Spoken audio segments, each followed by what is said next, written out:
Hey viewers and viewers, my name is General Red Strategist and welcome back to Sylvio 2, Episode 4. So I believe we're in the fourth location of the game now. We're pushing forward and all that, getting things done. We're now on another island, and Die besten Wünsche, whatever that means, the best something or other, I don't know. So before I get started, I'd just like to talk a little bit about the backstory that... well, let's just say this. I've been, thinking about the backstory of Sylvio and the lore underpinning it, because as of when I record this, the first video has gone live on the channel today. So Sylvio 2, the playthrough, is now well underway on the channel, and in the time since I did a recording session that completed the original Sylvio, and between then and the time of recording Sylvio 2, I've been watching videos on YouTube about Sylvio, namely other people's playthroughs, so like Gab Smolders, for instance, John Wolfe, basically people who are much more famous than I am.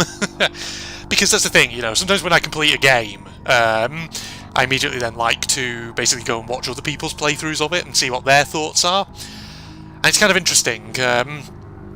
And apart from that, I've also been sort of looking online because, as rough around the edges as the original Sylvio was, it was fascinating and unique. It had a unique concept, and so does this one.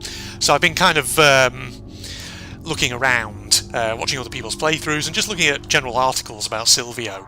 I found an interesting one that was... This looks like a ballroom. Oh yeah. It does actually, doesn't it? It's like a stage over here with instruments. Oh yeah, okay, this is a slightly different type of location to what we've had before. But yeah, as I was saying, well, that doesn't open. So I was looking online, and I found an interesting article. Something ringing? Oh. I think I hear something. Jonathan, is that you? Is it him? I don't know about that. Sounds like a bell. Yeah, as I say, I found an interesting article from a website called, I think it was Rely on Horror. Ooh. And basically it was an interview between a writer for this website and Nicholas Swanberg, the guy who makes Sylvio. Ah, it's a reception area. Ooh. What the heck? Huh. Seminary Ridge? Oh my god. That's a Civil War battle from the US, is it not? I remember that, because I remember years ago, as part of my strategic campaign Season 1, I did a fucking preview of a game called Ultimate General Gettysburg, which features a battle centred on Seminary Ridge, which I failed at. Alright, what's going on here? Room number 3. Okay, we have to go to room number 3 then, I guess. So yeah, as I was saying, basically... this interview that I read between Nicholas Swanberg and this other, well, this writer, over here, okay, basically was, Are you in there? sorry, I'm going to have to sort of talk around all of the things I'm doing, but essentially it, there's a party. That doesn't sound like Jonathan, just saying. That's an interesting picture. So yeah, but this article that I read, this interview, was really interesting just because of just some of the ideas and things that it said, which actually kind of give a few clues about the lore of Sylvio and the things that Nicholas Swanberg actually had in mind. And, this is all important because, essentially, there is a point to what I'm talking about here. Can I get up onto there? Oh, can I climb up on the sludge? But, yeah. So, Nicholas Swanberg, apparently one of his inspirations was very much like Stephen King. Novels, things like that. A toast, ladies and gentlemen. And, particularly what Nicholas Swanberg was sort of interested in was how Stephen King was often sort of inspired by kind of like Native American Indian legends, things like that. The idea of like, Native American Indian burial grounds and how, don't build things here, because that could be quite bad. Because naturally you're going to awaken the spirits and whatever else have you. And you do see that reflected in some of Stephen King's works. Ooh. For example, it's a bathroom, that's what it is. For example, like The Shining. I don't know if it was in the original novel of The Shining, or if it was something that Stanley Kubrick's film adaptation did, but the Overlook Hotel, at least I think in the movie adaptation, was supposed to be built on top of an Indian burial ground. Right, we've got here some sort of Scotchy. Scotch or something?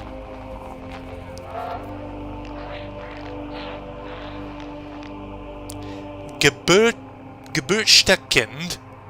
I'm sorry. Oh, right. A few things have shown up now. How strange.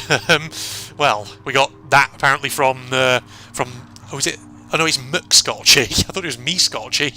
McScotchy. We got that from the McScotchy, ladies and gentlemen. Whoa, Jesus Christ! The fuck is that? Hello there.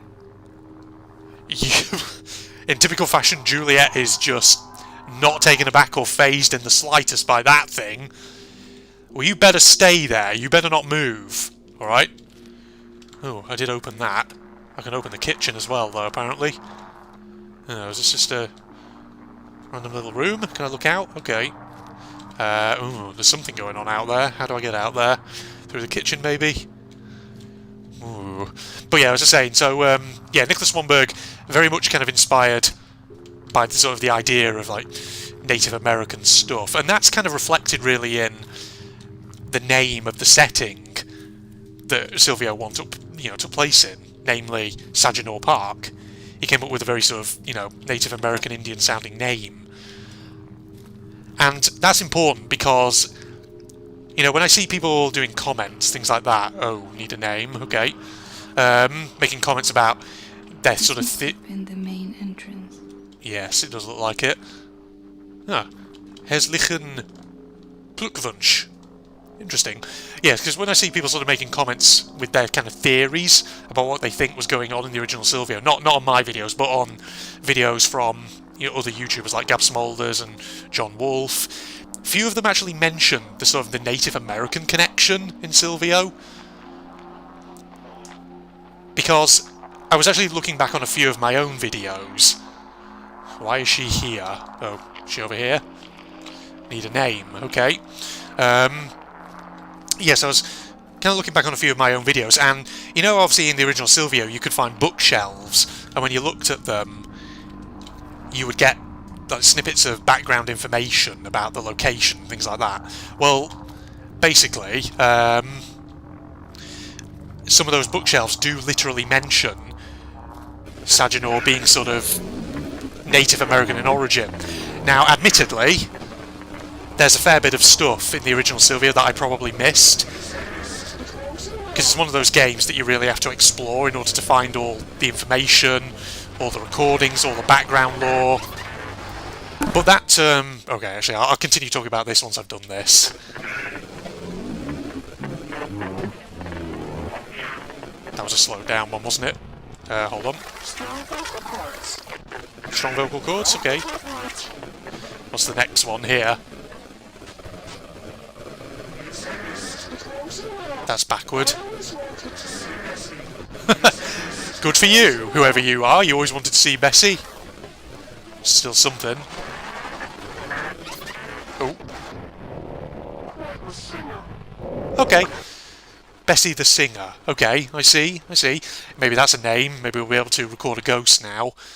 Yeah, as I was saying, there's background information in the original Sylvio that hints about the fact that the park is presumably based on what might be a Native American burial ground. And what was also kind of interesting was the interview that I read between Nicholas Swanberg actually filled in a bit more background story of Saginaw Park.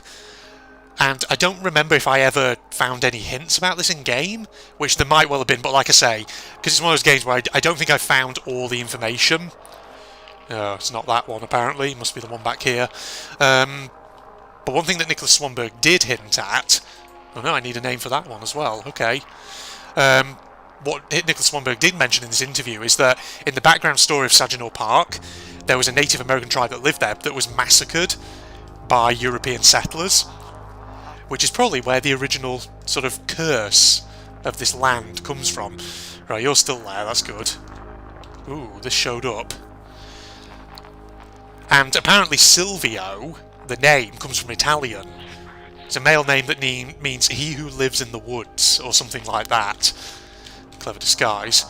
And so I believe what the background sort of story basically is that, presumably, with this massacre of Native Americans in the original site of Saginaw, maybe that created a curse, and the European settlers came to know the curse as Sylvio, he who lives in the woods.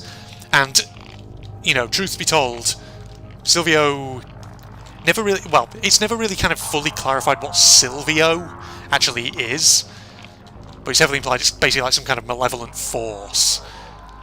Some kind of supernatural entity or force that basically is holding ghosts and things from moving on. Okay, I just said you. Right. Still a few more things over here. And it's interesting because if you listen to some of the things that the ghosts that you record in Sylvio 1, what they tell you, they talk about this idea of like a tunnel, for instance, and the idea that there's loads of people trapped in the tunnel. Now, yeah, okay, you're still there, thank God.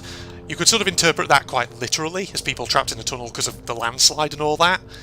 But I've seen some interesting theories that when they say trapped in the tunnel in Sylvio 1, that's actually more metaphorical. And that actually, and this is, I think, kind of supported by one of the recordings you do find in Sylvio 1 from, I think, a seance. Oh, shh, it just says shush, okay. And one of the recordings in one of the seances, basically, I think Juliet, if I remember correctly, asks the ghost, who is Sylvio? She actually does ask him. We do remember that. And essentially, the answer is, he is the tunnel, which is a really weird thing to say.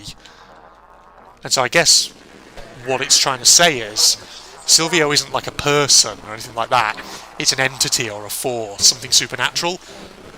And because the ghosts are trapped, quote-unquote, in the tunnel, then we can assume that whatever Sylvio is, it is the thing that holds people in this kind of horrible, like, deathly limbo state, I guess. Right, let's do this. Okay. That's a slowdown. Okay. Who is? That's just background noise. He's speeding up. Angela and reception. Okay, we can go to reception. We can talk to Angela, I'm presuming. Okay, okay. So yeah, Sylvio is this thing, by the sound of it in this game, that basically holds people kind of like in this limbo state, where they're dead but they can't move on, so that's why they linger as ghosts, presumably. Now, I'm talking about all of this because I've been thinking about what exactly is going on in this game. Like, where the hell are we? Because in the original Sylvio, there was not, you know, like a giant fucking lake with islands in it. And of course, there's the whole thing with Captain Walter's boat. We saw it at the start, where it seemed to be okay. Oh, McScotchy, okay. But when we then came back to it as Juliet, it was all decrepit and horrible and rusty. So, you know, the thing is, the ending of Sylvio 1 was always kind of ambiguous. Like, it never really... We don't really know what happened. We found Jill, but then it was like Juliet just sort of collapsed. Okay, Angela, here we go. Angela, are you there? And then, of course, when we started playing as Juliet in this game, she was like, I wonder how long I've been out for, as though she was unconscious or something. But this is where I think it gets interesting, because apparently some of the ghosts in Sylvio 1, some of the things they say to you makes it sound like they were trying to warn you against going further into Saginaw Park. And that leads me to a theory, so I'll take a look at what we've recorded here in a second, but I want to just say what my theory is at the moment. So, what if, at the end of Sylvio 1, Juliet died? She found whatever weird fucking machine that Jill was hooked up to, and by interfering with it, something bad happened and Sylvio took her.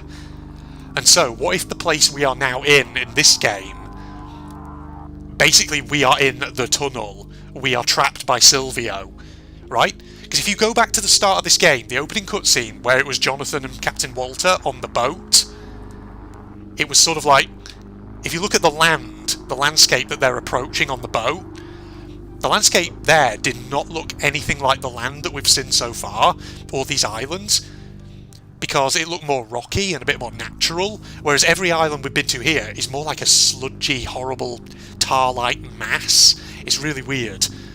And that would, I think, also explain why the boat that Juliet has been sailing on is so rusty and decrepit looking, even though it's apparently Captain Walter's boat. We are trapped. We are trapped. We are dead. We have been taken by Sylvio. We are in the tunnel, quote unquote. And so when we were looking, for example, at the, speaking rather, I should say, via the walkie-talkie on the boat, because we've talked a few times to Captain Walter via that, what if, just as in Sylvio 1, it was Juliet communicating from the world of the living to dead people, to ghosts, in whatever sort of Sylvio purgatory they're in? What if now it's the reverse? We are dead, but we are now talking to the living via, they're doing the EVP detection thing, Jonathan, Captain Walter, or whoever, and we are talking back to them. That'd be pretty neat, wouldn't it, if that's actually what's going on? So that's my working kind of theory at the moment. I had to really sort of think about it and go over Sylvia 1. But yeah, like I say, that interview that I found online between Nicholas Swanberg and, I think the website it was on was Rely on Horror, I believe. But yeah, that was really interesting to read about. Okay, right, let's look at this. Angela, are you there? You behind the reception desk? It looks like you are. Oh, that was a fast one. Need to reverse that. Number 5. Okay, that's another room. Let's go and have a look. Corinne's party. Okay, we've got 3 names. Angela, Corinne, Bessie. Alright, I wonder if Corinne will enable us to... Seems like Corinne is having a party. Oh. Okay, now we need a question there. Corinne, we'll go and look at room number 5 in a sec. That still needs a name, or whoever that is. Okay. So yeah, that was my speculations in terms of what might be going on in this game. Corinne? Oh. Are you there? Oh, you're looking through the keyhole? Well, we're not just going to go in, are we? Okay, interesting. You see, this is why I do like the Sylvio games, even though they're quite rough around the edges. And even though this one does feel like the dev has kind of stripped back a few of the mechanics from the first one, it's just, I think the underlying lore is what makes it kind of interesting, along with the whole EVP concept. Alright, where are you, Corinne? Oh, you're right there. Okay, that was a slowed down thing. Oh, where's Franz?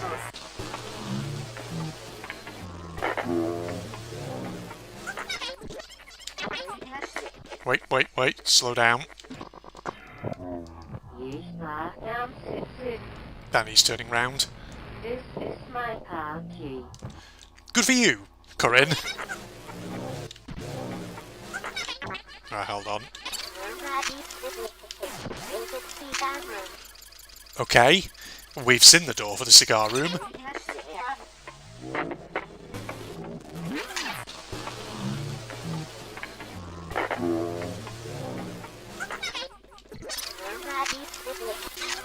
I'm just going to keep going back through like this.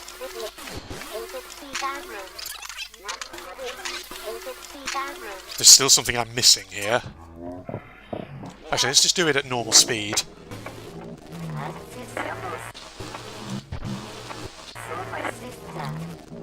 God, there's still more?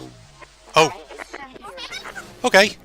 Where's Franz? This is my party in the cigar room. He saw my sister. Why is she here? Alright, we've got another name. That's good. I'm sure we can use that. To find this Franz fella. Well, we've had a couple of areas that have asked for names, so if we go and have a look for them, I'm sure we'll find what we're looking for. God, it's such a weird friggin' statue thing to have in here.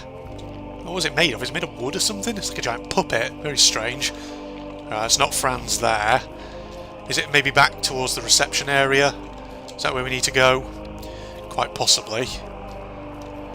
Over here, maybe? Franz? Franz! Guys, are you there? Under the herzlichsten Glückwunsch. I'm sure someone could probably translate that for me in the comments. Then again, I could just take it to freaking Google Translate, and I'm sure that will give me the answer. Franz? Where are you? You're on the chair, okay. Hold on, was that a quick thing? Okay. There's one that needs speeding up here.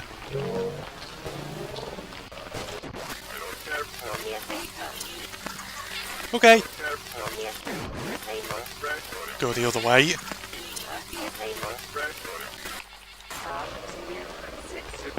Oh, is that a reverse one? She's a freak, I don't care for her sister, this is Corinne's party. Okay. Sure, Franz. Sure. Oh, we can go straight in with another one.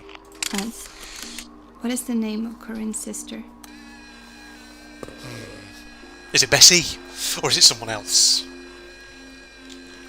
I feel like in all these locations we visited, there's always been like a really sordid story going on. Because, you know, in the previous couple, it was like people being locked up, stuff like that. Wonder what it is in this one. Is it like a jealousy or rivalry kind of thing? Who knows? Sounds like it.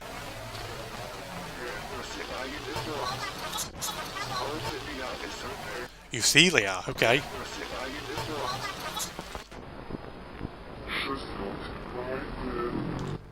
Alright.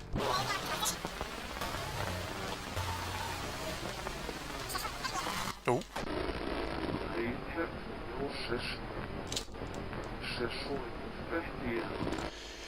Euthelia is a name. She's not invited. She shouldn't be here. Uh-oh. But did she turn up? Did she gate crash the party? Oh. Aha. Okay, now that you've said that, can we go outside and find Euthelia? Is that it? Yeah.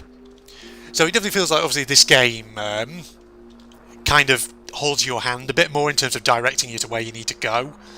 Because obviously, you know, in the previous Sylvio, to find areas of things you could record, stuff like that. I mean, obviously, if there was like key things you needed to record, usually you would use the microphone to sort of direct yourself around, or you would there would be waypoints. But for a lot of like the optional stuff in Sylvio 1, you just had to look hard and find like the white orbs and things like that. Whereas in this one, everything so far is pretty much clearly delineated. Right. Ah.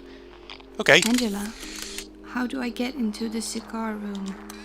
Tell me how to get into the cigar room. Juliet, I want to smoke some stogies.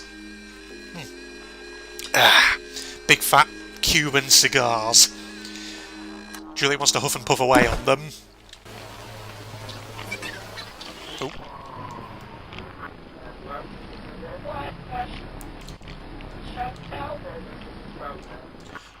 Okay, that'll be the one in the kitchen then, I guess. The name that we need for that one, I would imagine.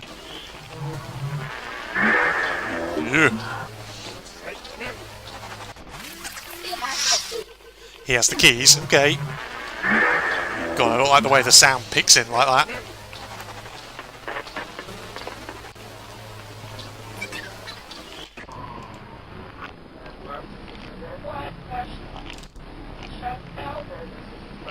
Oh, wait.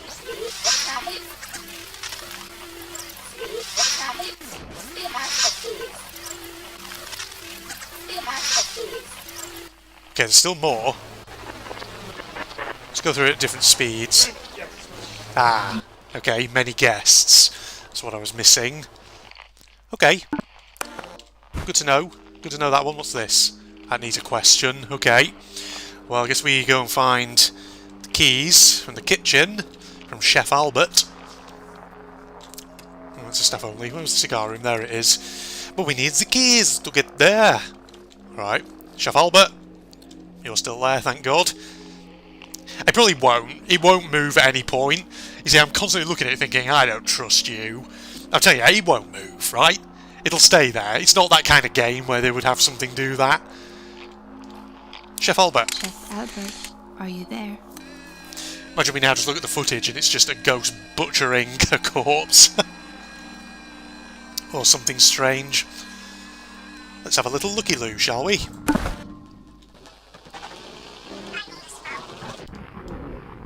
What was that?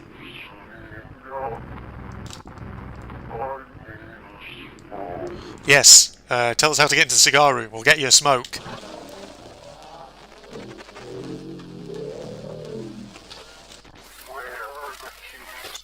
Okay, so he doesn't know. Like I've got it on the freeze frame here where his arm's he's like mega chopping something on that chopping board. Right, where are the keys? Oh, jacket. You did see there his head turned. It's that little touches like that I love, like the one a couple of episodes ago I think it was, where it was a combination and he didn't actually say anything, but you look closely enough, it's like the ghost raises its hand and like signs the numbers on its fingers.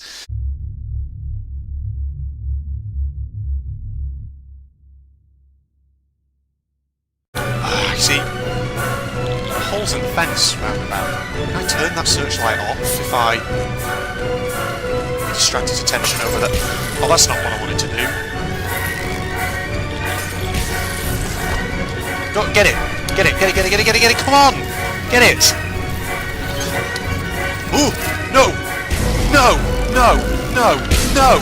No! Oh, you can't do this to me. Get my torch out, you bastard! Get out!